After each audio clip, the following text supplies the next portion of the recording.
Hello friends, good morning and welcome again to Dhanmantra channel. दोस्तों, Tilden Park की जो investment company है उसके बारे में आपने सुना होगा, क्योंकि अगर आप यस बैंक के इन्वेस्टर हैं तो टिल्डन पार्क को जानते ही होंगे। देखिए, जो बे ट्री इंडिया होल्डिंग एलएलसी है वो टिल्डन पार्क जो है उसकी पेरेंट कंपनी है। और टिल्डन पार्क ने अभी 1 से 1.5 घंटे पहले एनएसई और बीएसई में फाइलिंग करके ये बताया है कि उन्होंने करीब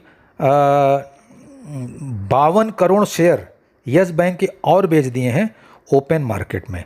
देखिए, इसके पहले भी उन्होंने करीब 53-54 करोड़ शेयर बेचे थे।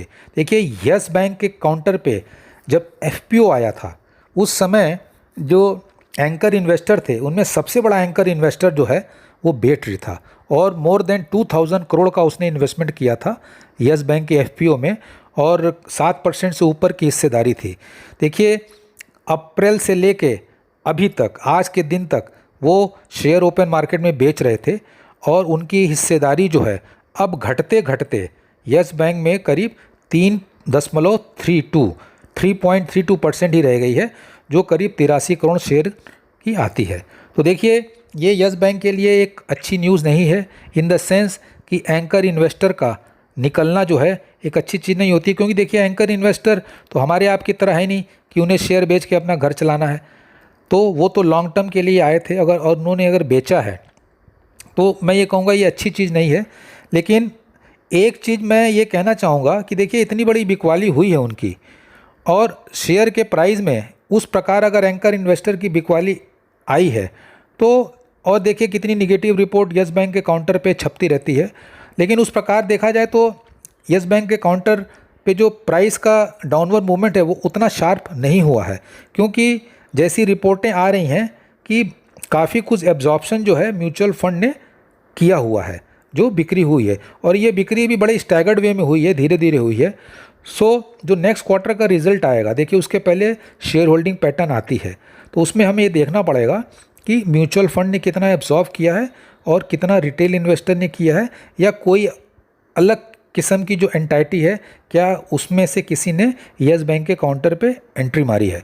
सो दोस्तों, ये एक बुरी खबर भी है और एक ठीक ठाक खबर भी बोल सकते हैं, इन द सेंस कि ये खबर अब पुरानी हो चुकी है, और हम ये कह सकते हैं कि इतनी बड़ी सेलिंग जो डिलीवरी बेसिस पे ओपन मार्केट में हुई है, उसके बाद जो यस बैंक का प्राइस है आज के दिन में, वो ये मान के चलिए कि इस न्यूज़ को भी एब्जॉर्ब कर चुका है।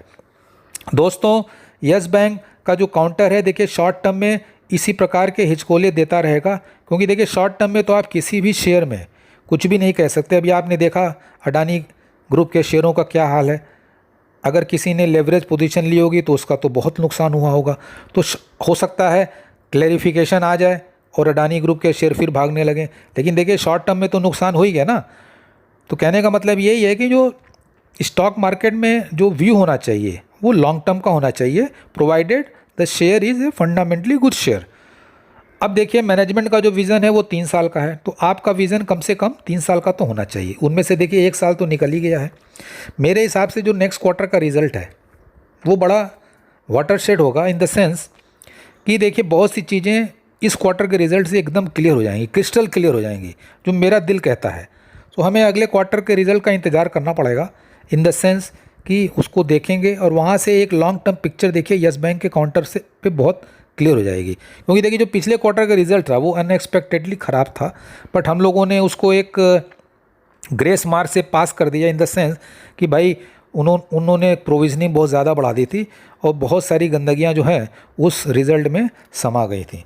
सो दोस्तों, अभी यस बैंक का जो काउंटर है वो 14 रुपये 10 पैसे पे ट्रेड कर रहा है, और अगर वॉल्यूम की बात करें एनएसई पे तो करीब 4.5 करोड़ का वॉल्यूम हो चुका है। मार्केट देखिए अभी लगभग 75-80 पॉइंट डाउन है, एनएस जो निफ्टी है 50, और जो सेंसेक्स है वो करीब 240 पॉइंट डाउन है। So let's hope for the remaining parts of the day that the market में recover and Yes Bank also remains stable. So दोस्तों, ये न्यूज़ आई थी, so I thought let me share with you. All the best for the remaining part of the day. See you in the evening. Have a nice day. जय हिंद।